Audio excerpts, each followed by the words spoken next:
This is your ultimate stop for everything sports. The Golden State Media Concepts Sports Podcast. Should I say more? From the NFL, MLB, the NBA to MMA, it's all in here. The Golden State Media Concepts Sports Podcast. Listen now.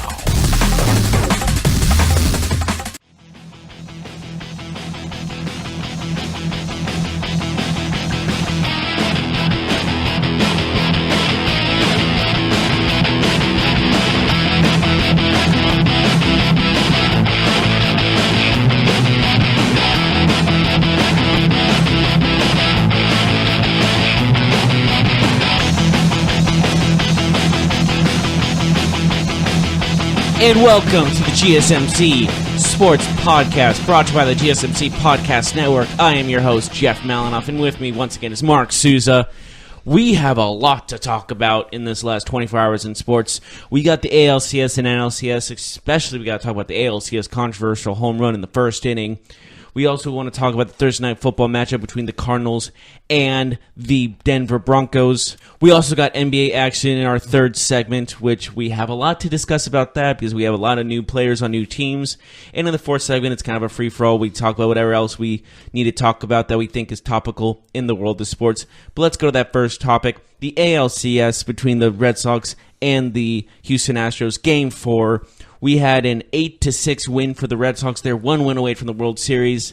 But I think the main thing we need to talk about is in the bottom of the first inning, Altuve hits a shot to right, and it looks like it was a home run or somewhere close to that. And Mookie Betts almost got it, almost did a rob of the home run. But in the end, it turned out to be a fan interference call. Very controversial because some people think he was over the home run ball, which would have been legal for fans to grab it. And it turned out to be an out, changed the whole factor of the game. In the first inning, this was a first inning controversy, and this changed the whole aspect of the rest of the game. Yeah, you see it, and you look at the box score. I mean, Red Sox win by 2 runs. That was a difference right there. If they call that play differently, maybe we're talking about the Astros evening up the series, turning this series into something else. But now we have the Red Sox sitting at 3-1. So it will be difficult for the Astros to overcome last night and win the series. It'll be tough to beat the team that won the most games in baseball 3 times in a row. But, I mean, you talked about it. Altuve hits it in the right field. I think it was just a tough call, a brutal call if you're an Astros fan. It looked like... I mean, the fan definitely reaches out for the ball, but it looked like his hands were above the wall. It didn't look like he was in the field of play, in my opinion. There were a lot of different angles when it came to that play, and, you know, that's really difficult for an umpire, I'm not going to lie. It's such a close thing to nail. I thought it was a home run because I thought his was over the wall, but the ump saw it different. There was 2 angles to that on the left side and the right side. One side, you could see it might not have been over the wall. The other side, it looked like it was over the wall. And it may have been in perspective, I'm not sure. But that was a tough call to make, and it totally changed the outcome of the game. And that was just in the first inning. That's how crucial that was. Yeah, and, you know, if sometimes some of those calls are extremely difficult to make, and the fact is that if it's close, if one angle shows you one thing and then another angle shows the other thing, I think that's just a call or a rule in Major League Baseball that if you're not sure, I think you got to give it a home run just because, you know, for a fan, I feel like it's easy for them to reach over the wall and truly disrupt in the field of play. It was a great jump by Betts, though. Holy, he got some air underneath him. It was a great jump by Betts, but for me, I don't think the fan just outright interfered. I mean, at best, it's questionable. So if it's questionable, I think it should stand as a home run, in my opinion. It did. I'm trying to remember what the original call was. It might have been just a home run or an out. It was really, I don't think it was an out. But overall, I would say that it was. It did look like his glove was messed with as he went over the wall, but that's still legal because he's in the crowd.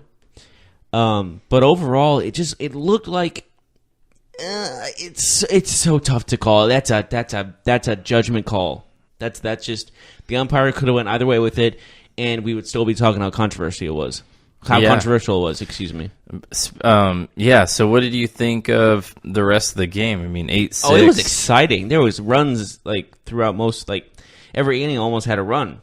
So it was incredibly close. There was a run scored in every single inning but the ninth. Yeah, that's how exciting it was. That's great. That's so people who don't like baseball, that's a game that they should watch right with there. With 24 hits by both teams combined, that's pretty exciting. Yeah, not a whole lot of pitching, and we kind of talked about it going in. I mean, I thought Priscilla was going to pitch a little bit better. That definitely the fan interference call. It certainly helped his line at the end of the day.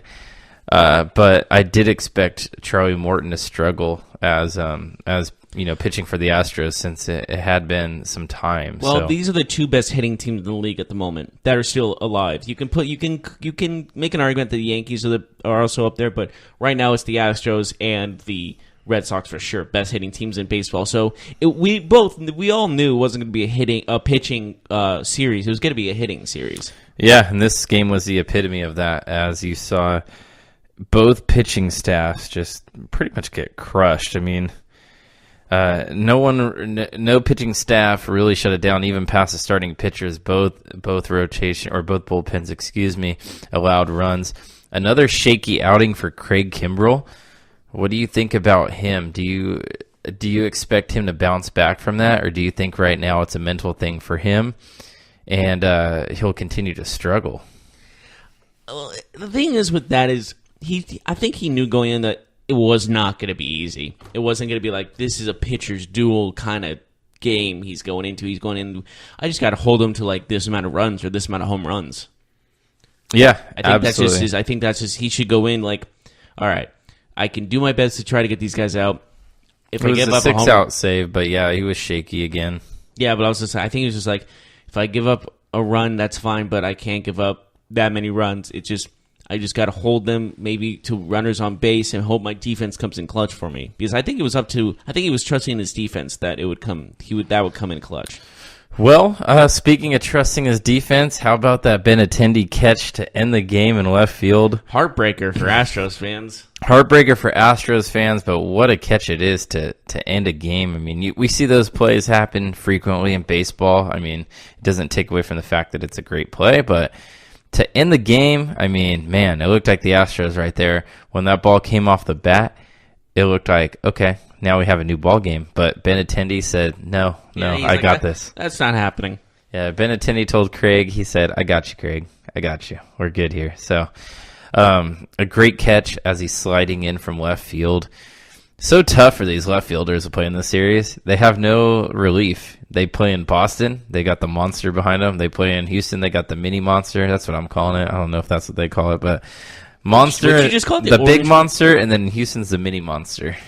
It's called the green monster, not the big monster. Yeah. So it's the how about the orange? How about the orange monster? In this series, it's the big monster because there's two different monsters. Yes. So it's the big. It's like Sully from Monsters Inc. and his friend Mike Wazowski. It's like the big green monster and the mini monster. But yeah. So no relief for these left fielders. They they have to play wall ball out there. I do also want to make a point. The Red Sox radio broadcaster, Joe Castiglione, I can't pronounce his name. Castiglione or something like that? It's something long. Uh-huh. And he got so excited on the final play, he fell out of his own chair. Man, how great is that? I love guys like that. So he fit the cliche, I fell out of my chair, I fell out of my chair laughing. You're on the edge of your seat and you fall out of your chair out of excitement. Yeah, that's I love announcers that are so diehard to their team they're broadcasting with. They're so passionate. I love that. So tonight, believe it or not, Jeff, this series could end today. I know it can. They play tonight. I mean, that's like three games in a row. That's exhausting. It's crazy too because the NLCS started first, but the ALCS has a chance. That one's in 6. That one's going to game 6 though. No, I get it, but since the day offs kind of line up, doesn't feel like there's a time off, is there? It feels like there's a game every single day. So, with that being said, who do you like tonight? We have David Price. It will not be Sale as he's still not over that stomach bug issue that he has. So he's still sick or he's recovering from being sick. So David Price is going to face Justin Verlander tonight. This seems like it would be a great game if it was like 2011, 2012. Yeah, David Price, we saw in his last game, he finally got a win. His team got a win when he pitches in the postseason. Yeah. So maybe he got over the hill there, like he got that monkey off of his back. Who knows? But his offense, it was the offense. It wasn't really right. But it gives you confidence. It did count as a win. Granted. It gives you confidence. At the end of the day, he's going home like, yeah, we won tonight and I pitched. So two former aces with Verlander and Price. Would you call David Price an ace when he was on like the Rays? Yeah, a very short window of being an ace. He's still in the MLB for a reason. I think he's still a very good pitcher. He had star power, and I think he still has some juice left in him. Justin Verlander still has some juice left in him, I believe, also. So let's find out. Verlander 2-0 this postseason, 3.18 ERA. He's been great. Yeah, like for facing pretty good hitting teams. In the Cleveland Indians and now the Boston Red Sox, he's been playing very well, and now it's all on his shoulders. Now, this game is all on him. They're down 3-1. Mm-hmm. This game 5 is do or die. I think Verlander is the epitome of what the Astros are, and that's a team that they scrap. Like Verlander will tell you, he'll be the first one to tell you he's not the same pitcher he was a few years ago, but he still figures out ways to win and get the job done. Persistent. Yeah, scrappy, persistent, gritty. Like there's a lot of those. Does adjectives. what it takes to win type of deal. Exactly, and like videotape the other team. And you mentioned it. you mentioned it like he's pitched well against some very good lineups. So yeah, it's tough to say like 2-0 in this. It's hard to navigate this postseason as American League starting pitcher. I mean, absolutely, let's be honest. 2-0 is impressive. 3.18 is impressive, all things considered. I think the Astros are going to win tonight because I do think that with Verlander and with guys like Altuve and Bregman, they're gritty players, they're scrappy, and they also don't let the moment get too big for them. So what do you think? I agree with that. I just don't trust Price in a game where I know the Astros are going to give him all he can handle. Yeah, well, in Game 1, when Verlander played Game 1, the Astros won that 7-2. Mm-hmm. So he played incredibly well, all things considered, because how the other games have happened in this series. They've been high scoring, and he only held the Red Sox to 2 runs, which is a great effort, in my opinion, by him. Mm-hmm. And going into this game, maybe he can do that again. I can see the Astros being resilient and winning again, no doubt about it. But I feel like this game's still going to be close. Yeah. I don't think it's going to be 7-2 again. I think it's going to be a one-run game. Yeah, I could see that. I think the Astros will win, maybe something like 5-3. Okay, that seems like a doable bout. Like when you look at David Price, over his starts in the postseason, he has a 9.95 ERA. That's a little. And even his win, he didn't get the win last game, but even in that game, he gave 4 runs. He's 0-1 with a 9.95 ERA. Yeah, so give me Verlander tonight. What do you think before we move on to the NLCS? Yeah, I think Verlander has the advantage. I mean, Verlander does look better. Over Price's career in the postseason, he's 0-9 with a 6.16 ERA. And, his team won a game, but he didn't even get the win in that. For Price, I mean. So I'm going to give the edge to Verlander. Yeah, so moving on to the NLCS, Dodgers take care of Milwaukee 5-2. They lead the series 3-2. We need to discuss, was it smart for Crew Council in the first 5 pitches of Miley's start? Yeah, he's out and puts in an opposite-handed pitcher. Yeah, and what Jeff's referring to is old switcheroo that Craig Counsell pulled. He started, quote unquote, Wade Miley. Well, he did start. He did throw the first pitch. So he started to start. He started. I mean, technically speaking, but Wade Miley faces one batter. He pulls him. That was the plan all along. Apparently, the Brewers came into that game with that plan, so nobody was shocked except for everybody else who wasn't on the Brewers, like myself, who were texting my friends feverishly, like, "What? Yeah, what? Is he hurt? What is going on here?" And he didn't when he came out of the game. I thought he would be surprised, or he was just like, no, he knew. He knew. But I wonder what his initial reaction was when he first heard that. You're going to be taken out after the first batter. He's like, what? I'm not sure. Yeah. For the Dodgers, though, it looked like Dave Roberts was expecting something weird to happen because they talked about it too. They didn't put in their normal left-hand batting lineup. They did make some adjustments, so it seemed like he knew something was up, and he was right. But let's talk about it, Jeff. The Brewers had just got off from the night before using their bullpen in a long game, a 13-inning game. They turn around 14 hours later. They have to play the Dodgers. And was this game plan the right move for Craig Counsell, considering his bullpen is kind of worn out? To make it a bullpen game, like you actively made this a bullpen game, knowing that your bullpen was huge. He put too much pressure on his bullpen. He relies on them too much. And that's only like. And I get it, Woodruff, like he's kind of a starting pitcher. He has a great bullpen, no question about it. But I think he went to the woodshed one too many times. Yeah, and I mean, you take a look at the box score. Dodgers win 5-2. Now, I'm not taking anything away from Kershaw as he pitched a very, very good game. They were up 5-1 at one point. Remember that. Right. Or I guess that's not very much of a difference, but to me that's a difference. So the first 4 innings go smooth for the Brewers in terms of pitching. Woodruff. They were up 1-0. Yeah, Woodruff is pitching well. But then you see the wheels kind of fall off in the 5th, 6th, and 7th, which 3 leads consecutive innings with at least 1 run. They had 1 run in the 5th, 2 runs in the 6th, 2 runs in the 7th. Which makes you ask the question, what was he doing? His bullpen comes in the game. Soria comes in, gives up 2 runs, 2 crucial runs, in my opinion, because that really just put the game out of reach for the Brewers. Man, I don't know. I don't know if that was the right decision. I think Craig Counsell has hurt I think he hurt his team in game 1 where he overpitched Hader, which made maybe game he's 2 from that mistake. He kind of overreacted. Maybe, but it's a tough time to learn a new lesson. I don't know. They are playing tomorrow. That's game 6. Excuse me. 3-2 Dodgers, so they're going for the clincher. Yeah. And they have Miley playing, who has... Yeah, Miley will be pitching tomorrow. Technically, he does have a 0 ERA when it comes to this series, in this postseason with 3 strikeouts. And he's thrown only 5 innings this whole postseason. Yeah. Which seems like a little. So Ryu will pitch against Miley. As the series shifts back to Milwaukee, man... I think the main thing is Ryu has only pitched 4 innings himself. He's given up. He has a 4.15 ERA in 4 innings. In 4 innings pitched, that's not the best. Yeah, it's going to be interesting too to see who pitches game. Not just game 6, but if they go to a game 7 for Milwaukee, I'm not sure. But who do you think will win in that elimination game then?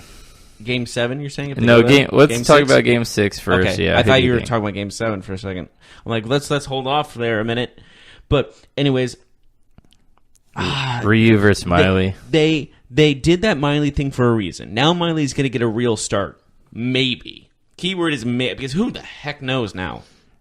Yeah. Craig Counsell is a very unconventional manager, that's for sure. And I think I got to go with the Brewers. They've been resilient this entire season, getting to where they are now. Yeah. And I think that this will be, I think these 2 must-win games for both the Astros and the Brewers are going to be win games. And we're going to see a game 7 between the Dodgers and the Milwaukee Brewers. And we're going to at least see a game 6 between the Red Sox and the Astros. Yeah, I agree. I got Brewers winning that game. Mm-hmm. I don't even think it'll be close, actually. I think that they'll blow this game open. Do you think Ryu's that much worse than Miley, or do you think the hitting is just going to be... I just think the combination of I don't really trust Ryu, and I think that Milwaukee at home will get that energy. They'll fight a little bit harder. I think that they'll just be a little bit more focused. And it does help that they're not facing a guy like Kershaw. The Dodgers are the favorite, -126 to +114. The over-under is 8 runs. Do you think that's over or under? Do you think it's going to be over 8 runs? Yeah, maybe like 6-4. Okay. Well, we're going to take a little break. When we come back, we'll be talking about the Thursday night football matchup between the Arizona Cardinals and the Denver Broncos, and we'll be right on that when we return. Are you looking for the very best NFL and college football podcast? Then check out the GSMC Football Podcast. Get the latest football news both on and off the field. From the NFL Draft to trades to the rumor mill to the NFL Combines. They got you covered. That's GSMCpodcast.com/football-podcast. Get updates on college rivalries, game day insights, and much, much more. It's football talk the way you want it. This show eats, sleeps, and breathes football. Don't forget to like them on Facebook and follow them on Twitter. Visit GSMCpodcast.com for more info.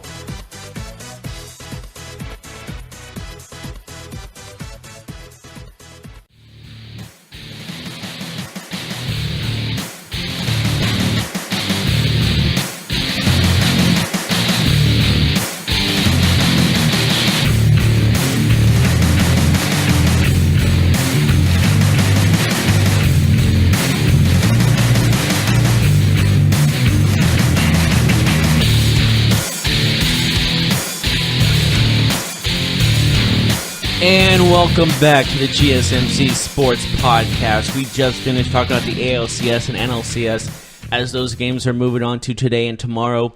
But now we're going to move on to the football world. We got a Thursday night football matchup. Not the most gorgeous football matchup, but we do have the Arizona Cardinals versus the Denver Broncos. And just looking at their statistics in the total offense and total defense, the Cardinals are last in total offense when it comes to yards per game, and the Broncos are 12th in total offense. So this is clearly not going to be a great offensive game. And when you look at the defensive side, the Cardinals are only 24th in total defense. Even though their secondary has been playing well, their front seven is what's holding them back overall when it comes to the running game. And when you look at the Denver Broncos defense, they're 27th in total defense. So this is not the best teams in football by far. It's interesting, too, because both defenses have good players. Yeah. Like Von Miller, Bradley Chubb. Patrick Peterson on the Cardinals side. Yeah.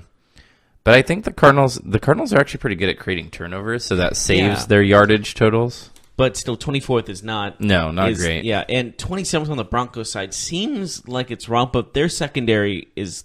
They're like the opposites when it comes to that. The Broncos secondary is their weak point. The secondary, minus Chris Harris, yeah. Minus Chris Harris, super of course. Good. Mm-hmm. But like that's the same thing with so many other teams. You can't have one guy on the other side, and then you're not going to go to Chris Harris's side. That's what they do. They don't go to Chris Harris's side. They go to the other side, who is a nobody on the other side that can't defend. Then you look on the Arizona Cardinals, their secondary is what's strongest on their point. Patrick Peterson is leading that secondary to multiple interceptions in games, and they've been playing very well. But their front seven is giving up a lot of short passes and some close-up run games up the middle. And then you look at the Denver Broncos, their front seven led by Von Miller. They're getting gashed. Yeah. Their run game is terrible. Worse than the NFL. Yeah, it's so weird. All things considered, because they have great talent. I think we're going to see a sneaky good game tonight.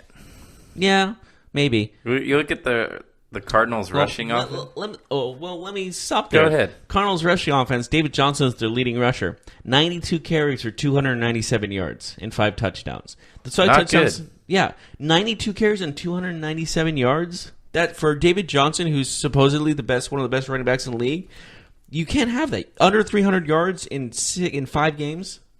Yeah, the Cardinals, their offensive line is still bad after years of being bad. They don't seem to open too many lanes for him. And when you have a rookie quarterback that really can't throw the ball too much down the field, they're still getting comfortable in the NFL. Yeah. It's just puts a lot of pressure at 8-9 guys in the box. David Johnson's he should be the guy. He's averaging 3.2 yards a carry. That should not be done. Philip Lindsay, on the other hand, the leading rusher for the Broncos, 61 carries, 346 yards, and only 1 touchdown. But he's still... But I would take 61 carries, 346 yards over 92 carries for 297 yards, wouldn't you? Yeah, absolutely. With the Cardinals, they have not been able to run the ball very well. But they get to face the worst rushing defense in the league, so maybe they will find some success today. Maybe, but Phil Lindsay, he's averaging 5.6 yards a carry. So in math terms, every 2 runs he has, they get a first down. With David Johnson, you don't get a first down in a 4-down set.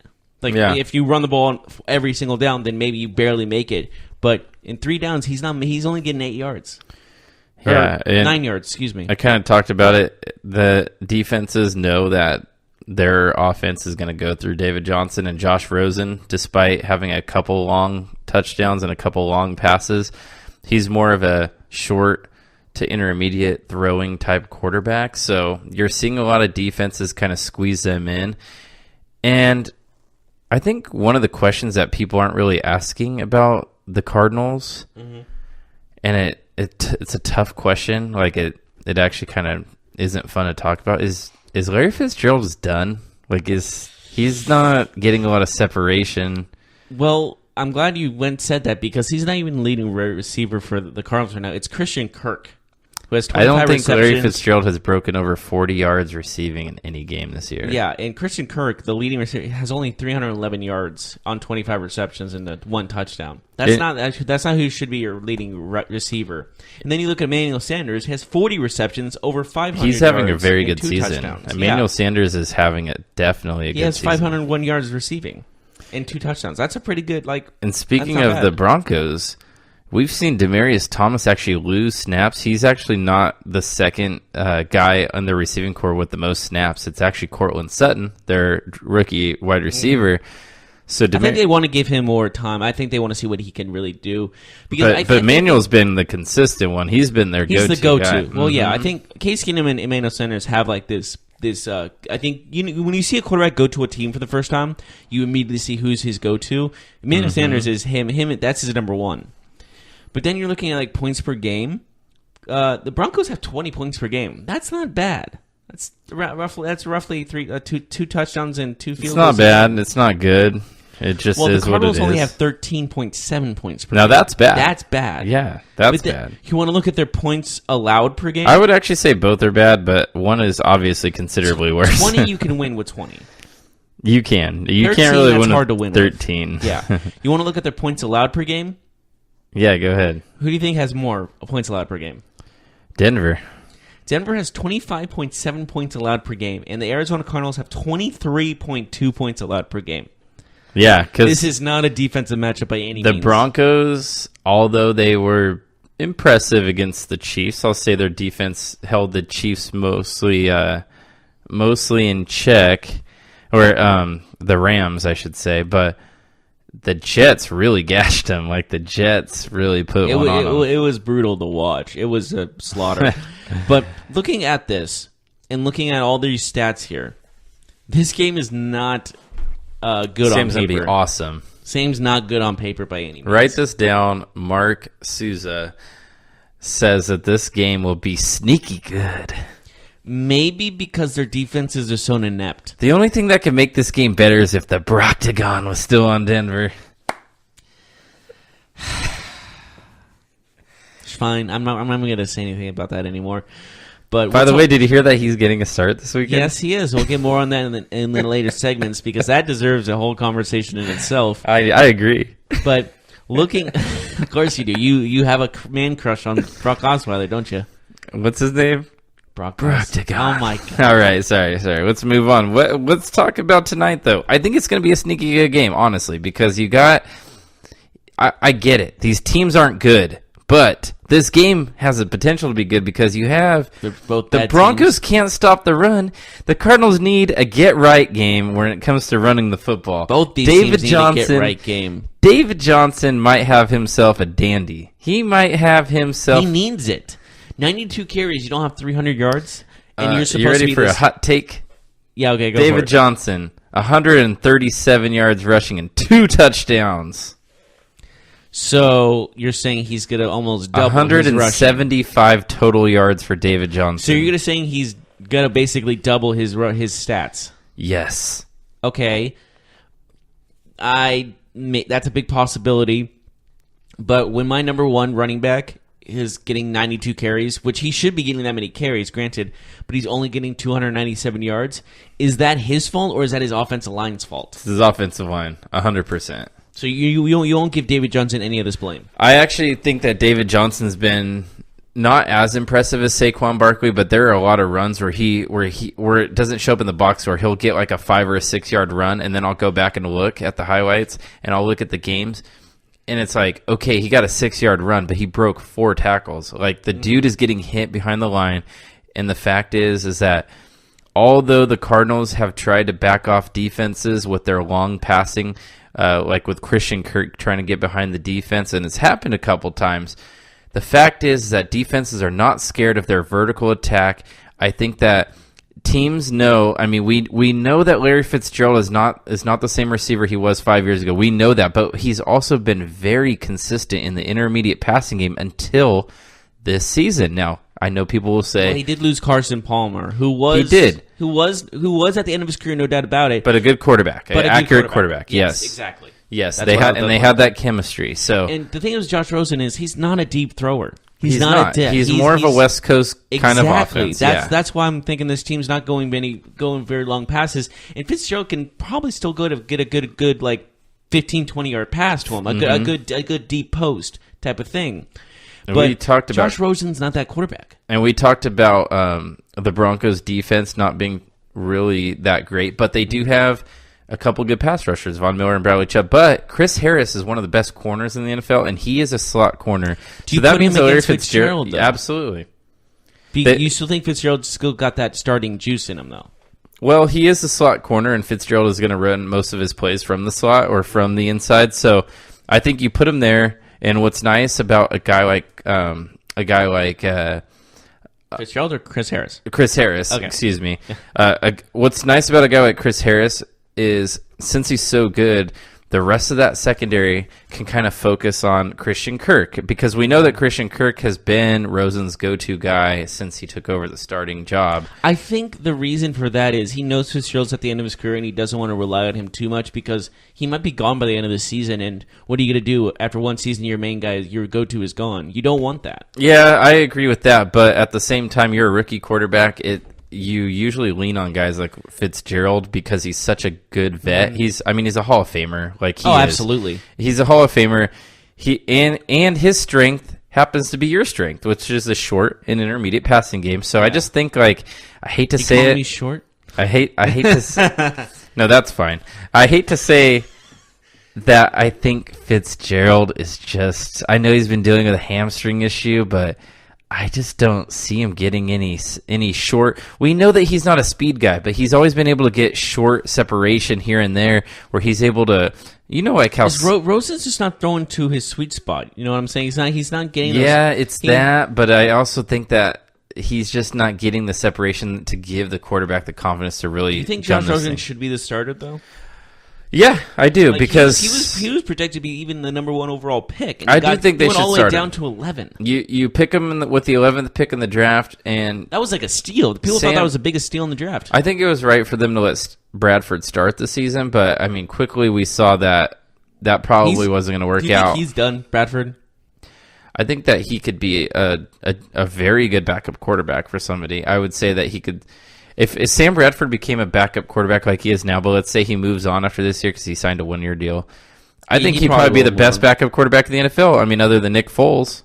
Or Brock Osweiler, apparently. Oh, yeah, I forgot about him. But he's actually the starter now because Tannehill, he's out. I don't think he's going to see his job. Well, I'm glad that's a good leeway to our next segment. We'll take a short break. We got to do our picks, though. Okay. Who do you got?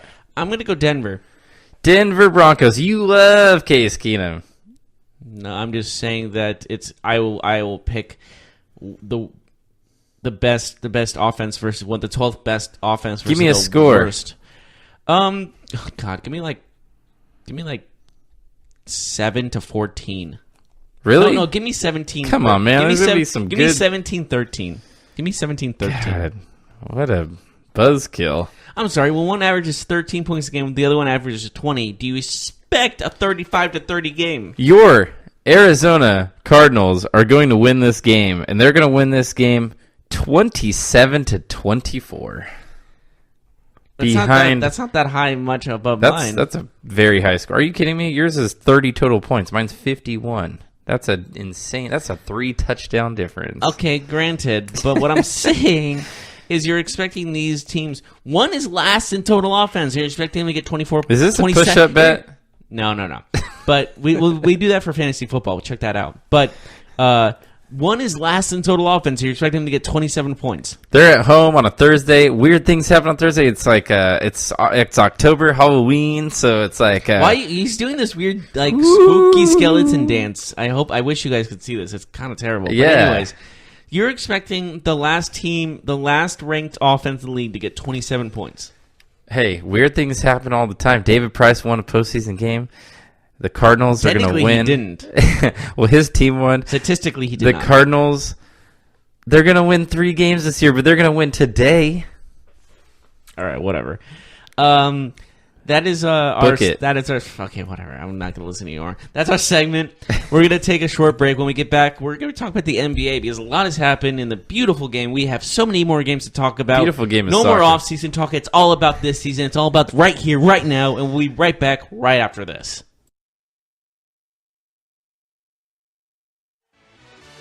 Check out the show that's built on the MMA, from the UFC to extreme cage fighting. They got the fights covered. Check out the GSMC MMA podcast. Get the latest news on past or upcoming fights. Join us as we talk to and about some of the biggest names in the MMA, past, present, and future. When it's the fight game, there's just one show to check out. GSMCpodcast.com/MMA-podcast. Don't forget to like them on Facebook and follow them on Twitter. Visit GSMCpodcast.com for more info.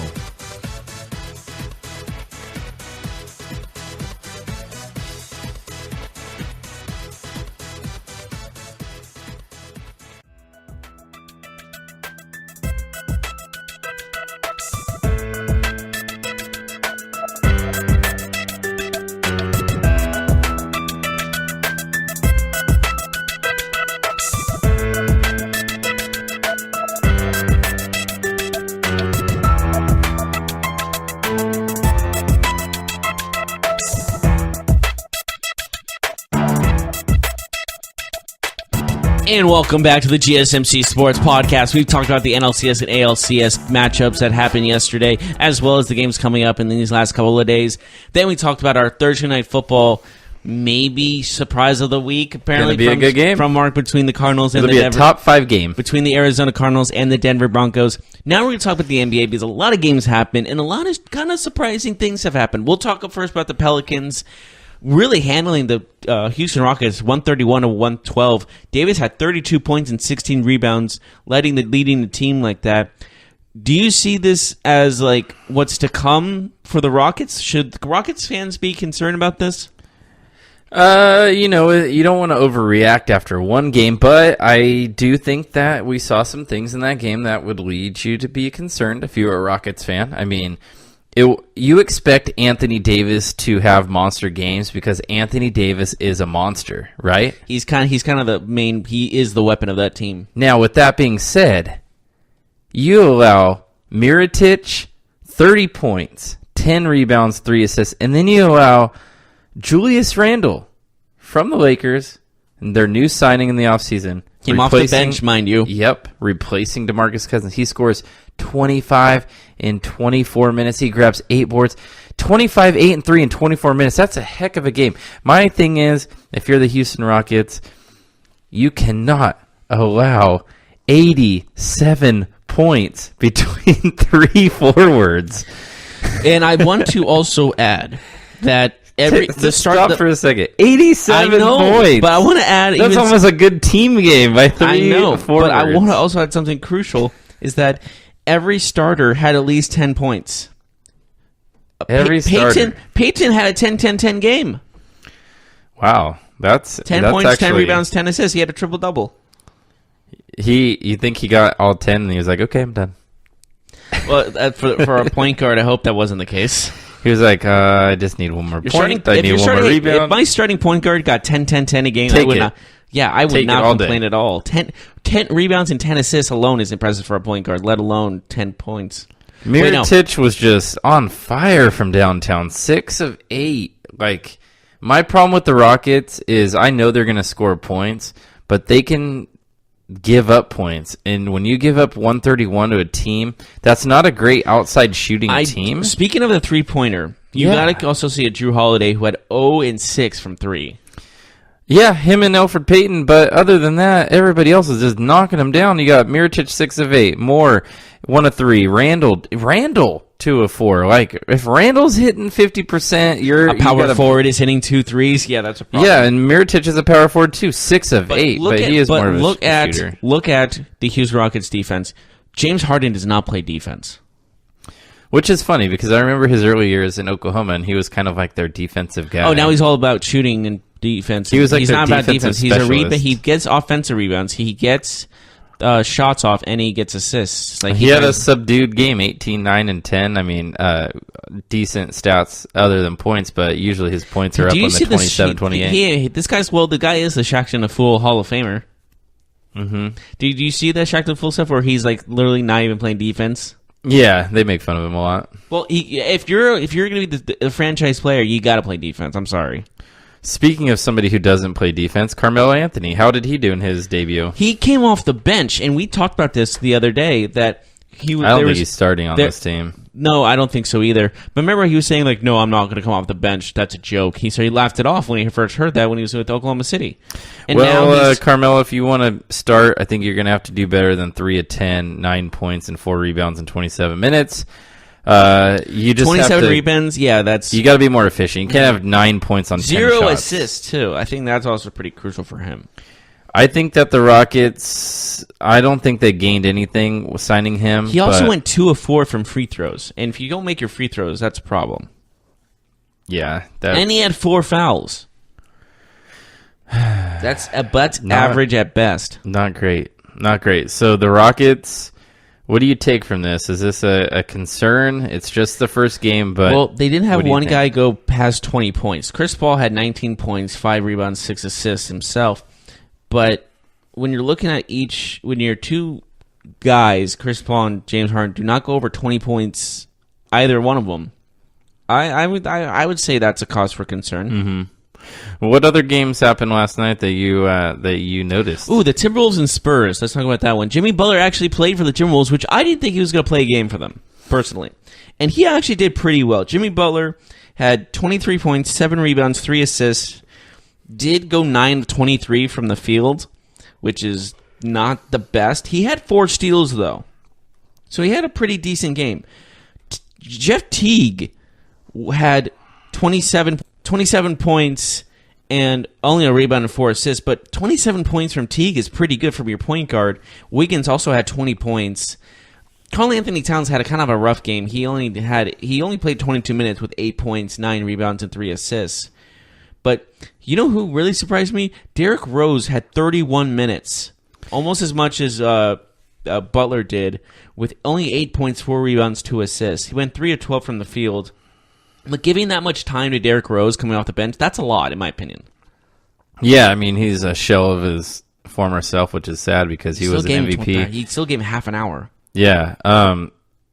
I think Karl-Anthony Towns' performance killed them off because he's your best player, if not your second best player. I mean, depends on the status of Jimmy Butler and things like that. But when you play 22 minutes and have 8 points and you foul out in 22 minutes, that's brutal. And for Towns, the offense is going to run through him most of the time. It has to. Yeah, he's the guy. He's called the Cat for a reason, not just his name. He's the persistent cat. Yeah. So San Antonio. What did I just meow for? San Antonio's at home. They win. DeMar DeRozan. We got to talk about that. DeMar 28 DeRozan. points, 4 rebounds, 4 assists, and that for a guy. I think he's more motivated than anyone else in the league because he got traded from me. He didn't want to leave, and he's trying to prove a point that you shouldn't have traded me.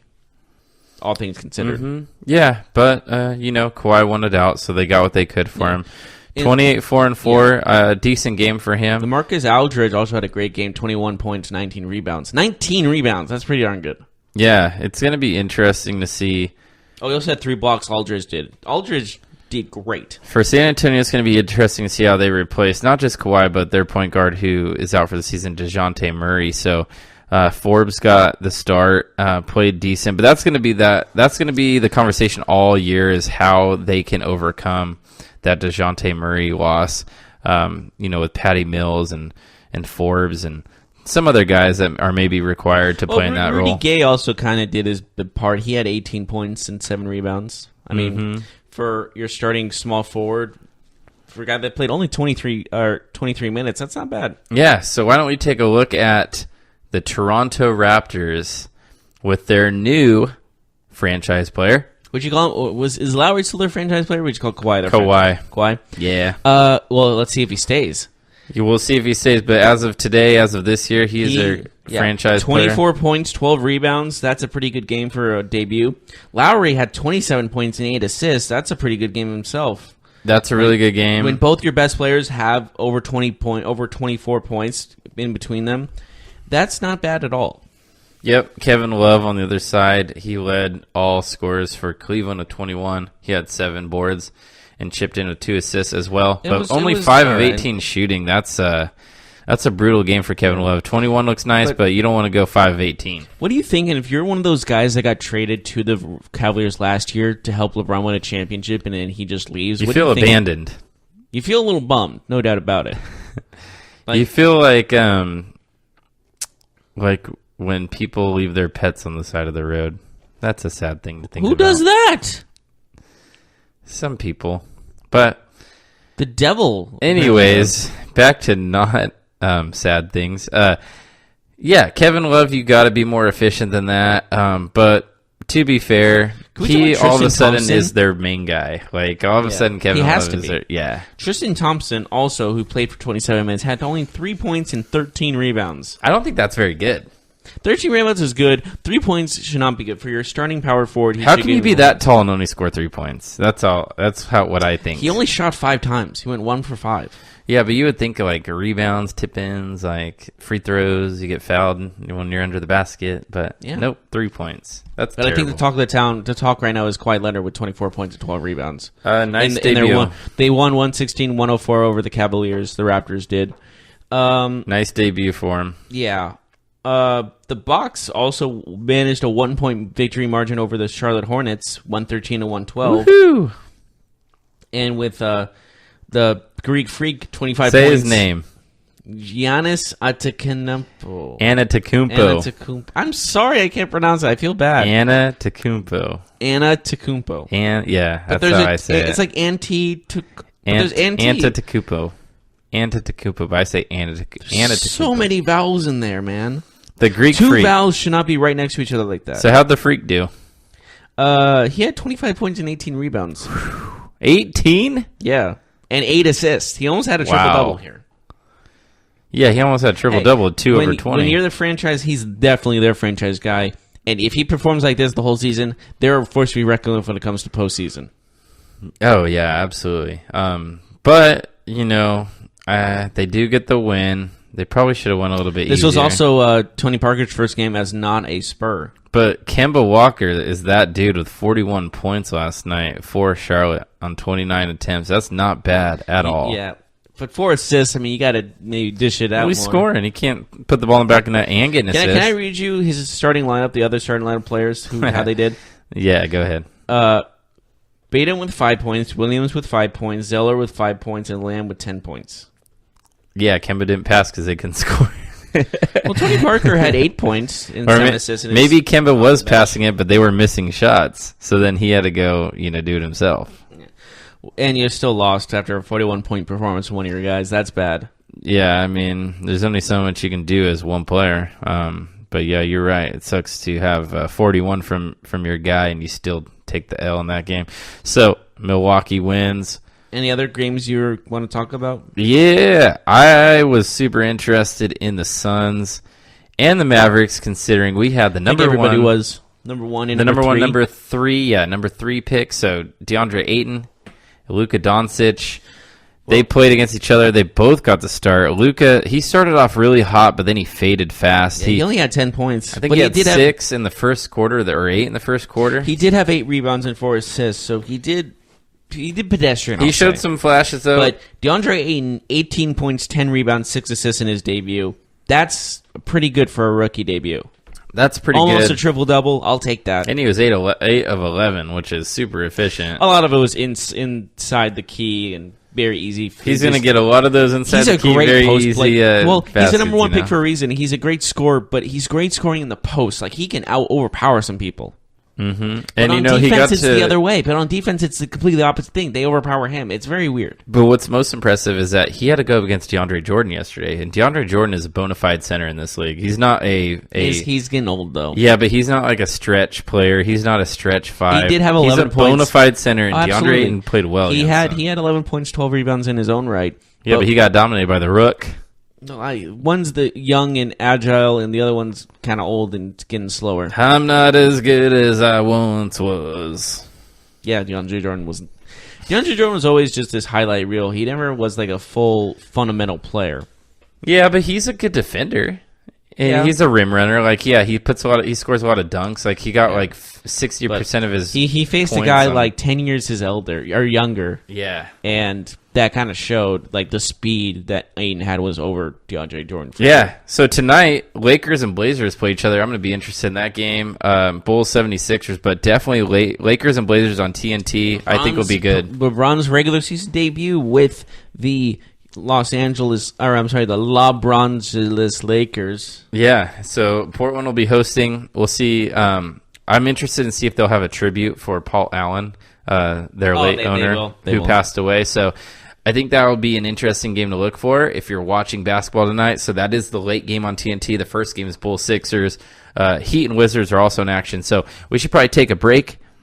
And we come back, we'll wrap up today's sports news. We're talking about comments that Bill Belichick made, the Buffalo Bills quarterback decisions, the LA Chargers long-term concerns, and Manny Machado. Did baseball do something about him? We'll find out right after this.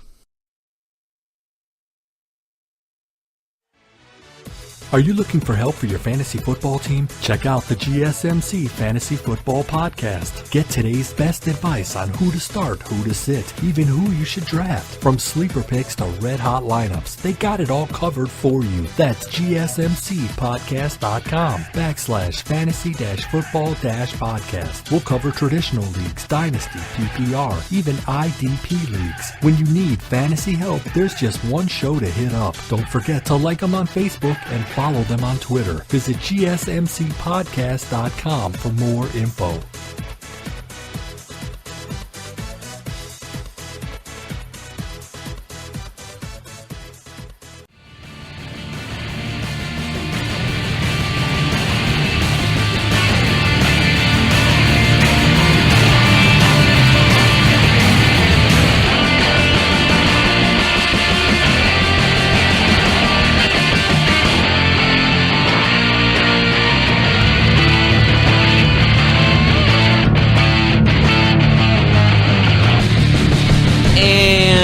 Welcome back to the GSMC Sports Podcast. We've had a lot to talk about today. We've talked about the ALCS and the NLCS. We've talked about basketball. We've talked about football, the Thursday night football matchup between the Arizona Cardinals and the Denver Broncos.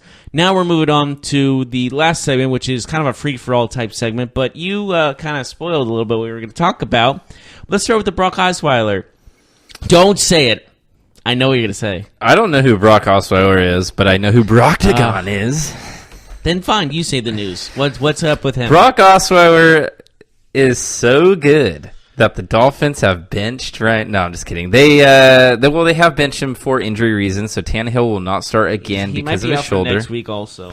I wouldn't be surprised if this turns into a multiple week thing because it's one of those tricky injuries where it's like the AC joint. You don't want to mess with that. Very likely he'll be out for week 8 also. Yeah, and some people had noticed that Tannehill's velocity was down quite a bit when he was trying to play through it. So Osweiler gets another start. He's going off of last week's great performance. I think even you, Jeff, will agree that Brock Osweiler had a really good game. Osweiler hater. I just hate this Broctagon garbage. So, Brock Osweiler. Did you come up with this, or was this already a thing? I'm pretty sure I just called it out. Yeah. So, Osweiler will get another start as a quarterback of the Miami Dolphins, but unfortunately, he does not get to play against the Bears. You know how much he loves the Bears. He can't play them 16 games a year. Yeah. So he's going to play against the Lions. But guess what? You know what month it is, Jeff? Brocktober. Yes, it is. So I we'll knew see. you were gonna say, I said that with a humongous, disappointing look on my God, I was face. so happy that because I knew that you wanted to say it, but then you. I was hesitant. Yeah. So another story that we did not talk about, but we have to talk about right now. Like, it cannot go any further. Wow, this is over Brock Osweiler talk. Canelo Alvarez. Right.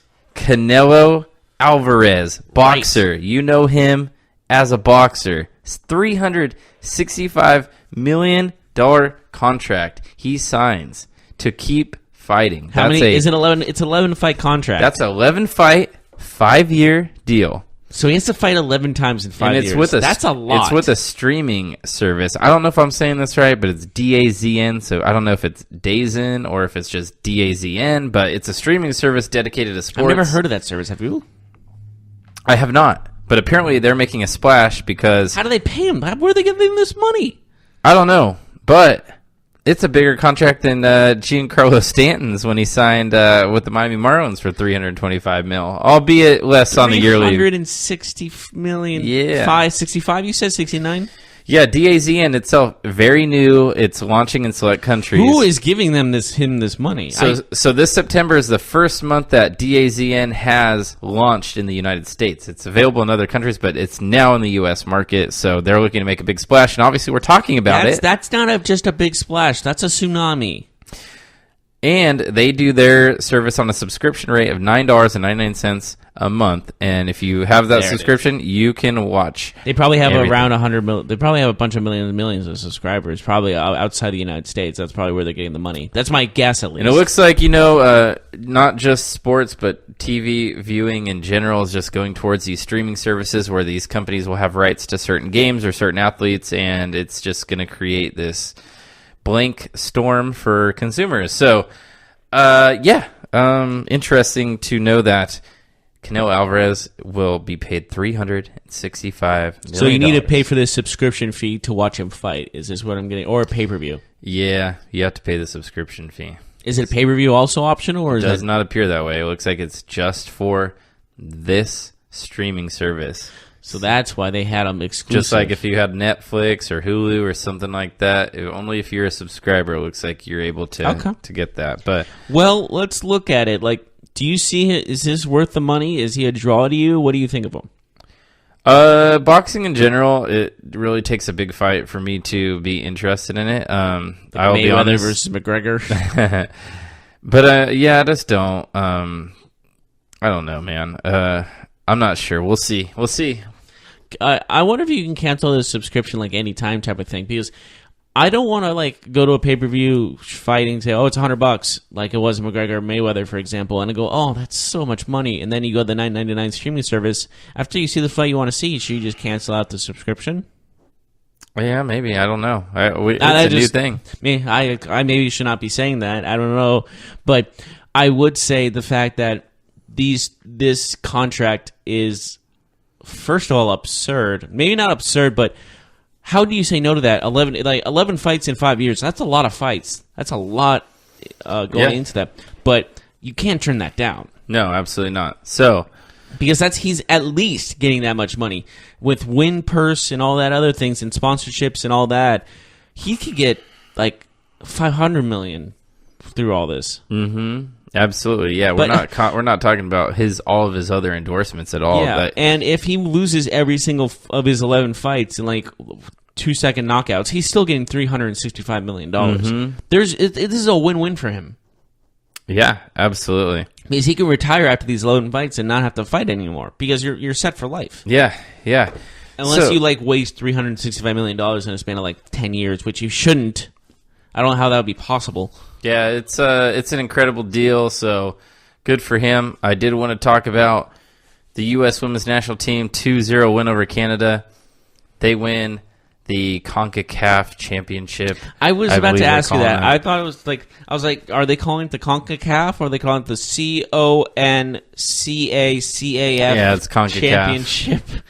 CONCACAF, of course, is a North American region plus the Caribbean, so it's South America has their own, but North America, Central America, and the Caribbean is one. They beat Canada. Pretty much the only two teams in this tournament that were worth anything. This is proving that they're the best in the world, or at least the team to beat when it comes to the World Cup in 2019. Yeah, Canada is a team that's very good. They're a top 5 team in the world, and USA beats them 2-0. USA scored in the first 2 minutes of the game, and that was a statement. Rose Lavelle scores, and then Alex Morgan, of course, the famed striker, she scores at the end Probably of the the game. best player on the team, and then when you count best scorer on the team? Yeah, she's their goal scorer. So probably, she's their center probably forward. the best scorer in the world, you can say?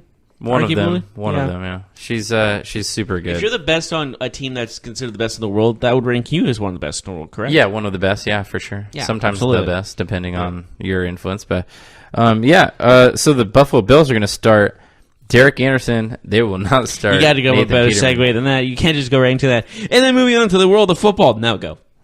Nathan Peterman, you are not going to start this Sunday, as Derek Anderson has been chosen to replace you by head coach Sean McDermott, who does have familiarity with him in Carolina. Buffalo Bills fans celebrate with going through flaming tables on this news. They will be drinking in waves. I think it's a very, very smart decision to go with the guy that has thrown almost 10 picks in his 60 passes in his career. So I was really looking forward to Nathan Peterman this weekend because you wanted to play you played the Colts defense on your fantasy team, didn't you? I was playing, so I wanted to see Nathan Peterman. You picked them up just for that one game. I think McDermott is making a terrible decision. Because you want him to throw 100,000 picks. Or I'm just a Nathan Peterman fan. No, you're not. I have his jersey. No, that's not even up You're for right, sale. I don't. There is I no only such have- thing as a Nathan Peterman jersey that's available in any store in the world. Plus, Guaranteed. the only jersey I wear is Brock Osweiler. Which one? His Dolphins, his Texans, or his Broncos? All of them. Do you kiss his poster at night before you go to bed too? He's the Brock Dagon. All right. So That's where I'm going to call it there. last thing before we end. Okay. Manny Machado fined $10,000. What do you say? Good, bad, dumb? If he kicked his leg like it was a soccer ball, 10,000 though. Good enough? probably about right because he didn't hit him too hard. Yeah, because finding somebody the equivalent of finding me a quarter will definitely send a message. What I'm trying to say is if he was intentionally, if he spiked him, then yes, that's not Could enough have broke money. the dude's ankle. Well, he kind of just tapped it. I'm saying, on the other side of the spectrum, he did kind of dirty, just man. tap it. It was dirty. I'm not saying it wasn't dirty, but I'm saying there's a spectrum there where it's he lightly tapped, he kind of hit him. He didn't go full speed and kick it like a football. That's like saying if I hit you with a changeup, it's cool. No, okay. Well, maybe you should find more. I don't know. All right, we're done here. Yeah, we'll call it here today. Thank you so much for We joining got us. football coming up next, so if you want to listen to the football podcast, make Yeah. sure to subscribe to that. We have basketball. Or tune us after. in tomorrow. We'll do the sports podcast again tomorrow. But until then, have a good day, Sports. everybody. Yeah, Broncos. Yeah, go and sports. Cardinals. Okay. We're ending it now. Goodbye, everybody. You've been listening to the Golden State Media Concepts Sports Podcast, part of the Golden State Media Concepts Podcast Network. You can find this show and others like it at www.gsmcpodcast.com. Download our podcast on iTunes, Stitcher, SoundCloud, and Google Play. Just type in GSMC to find all the shows from the Golden State Media Concepts Podcast Network, from movies to music, from sports to entertainment, and even weird news. You can also follow us on Twitter and on Facebook. Thank you, and we hope you have enjoyed today's program.